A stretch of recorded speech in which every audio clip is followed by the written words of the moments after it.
नमस्कार, रामराम मंडळी.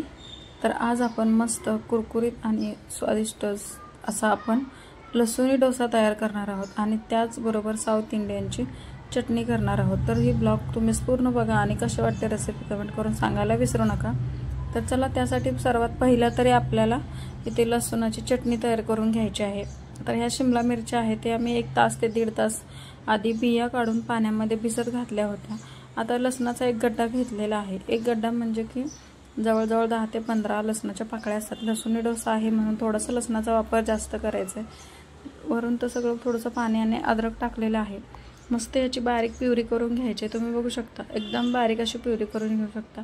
जर तुमच्याकडे ही शिमला मिरची नसेल तर तुम्ही बेडगी मिरची सुद्धा घेऊ शकता. असं नाही की याने कलर खूप छान आणि मस्त सुंदर येतो आणि थोडंसं वेगळा म्हणून येतं. इथे आता 1 वाटी तांदळाचं पीठ घेतलेलं आहे.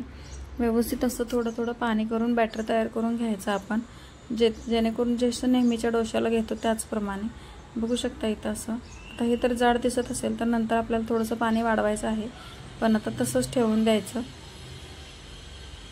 ते मिक्स आपण केलेली जी चटणी आहे ना, तर इथे ह्याच्यामध्ये 2 ते 3 चमचे याच्यामधलं बॅटर घालायचं. परत मिक्सरला मस्त असं फिरवून घ्यायचं, जेणेकरून सगळा मस्त कलर येतो. तुम्हाला बघू शकता तुम्ही आता थोडं याच्यामध्ये मिक्स केलं ना, इतका छान कलर येतो. आणि मुलांनाही रंगीबेरंगी डोसे वगैरे खूप आवडतात. तर मुलांच्या टिफिनसाठी म्हणा किंवा घरगुती सकाळच्या नाश्त्यासाठी किंवा रात्रीच्या हलक्या जेवणासाठी सुद्धा तुम्ही हे डोसे बनवू शकता. कधीही बनवू शकता. काही सकाळीच तुम्हाला मुलांना द्या टिफिनसाठी तर खूपच परफेक्ट आहेत. बघू शकता तुम्ही कलर इतका छान आलेला आहे, किती छान आलेला आहे बघा शकता तुम्ही. इथं अगदीच दिसताना सुद्धा खूप हे डोसे छान दिसतात. वरून अशीच कोथिंबीर घालायची आणि साईडला ते ठेवून द्या.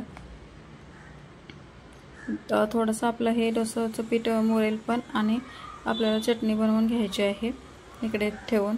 आता इथे एक कढईमध्ये 1 चमचा तेल घेतलेला आहे. मोठा चमचा होता त्याच्यामुळे. तर आता आपण ही चटणी आहे ना थोडीशी वेगळ्या पद्धतीने बनवायची, म्हणजेच की साऊथ इंडियन पद्धतीने. बघा थोडीशी वेगळी अशी. इथे चण्याची डाळ घेतलेली आहे, उडदाची डाळ घेतलेली आहे.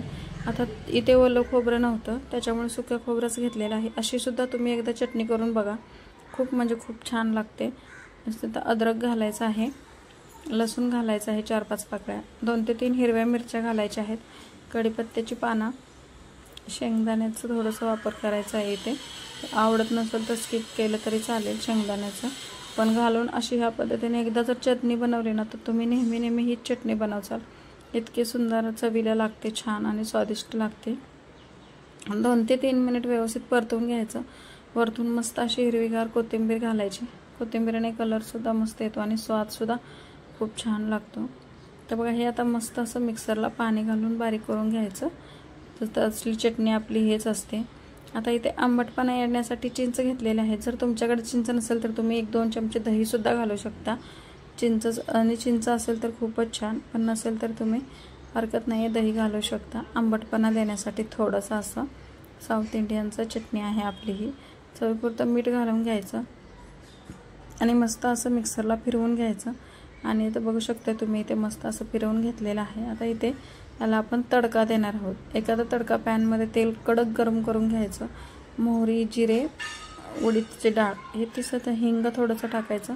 व्यवस्थित असं टाकल्यानंतर मिक्स करून घ्यायचं. कढीपत्त्याची पानं घालायची आणि वरून मस्त असा आपल्याला तडका द्यायचा. कोथिंबीर सुद्धा घातलेली आहे बघा. मस्त असा तडका दिलेला आहे. तडका दिलेली चटणी खूप छान लागते. आता आपण इथले डोसे बनवून घेऊया.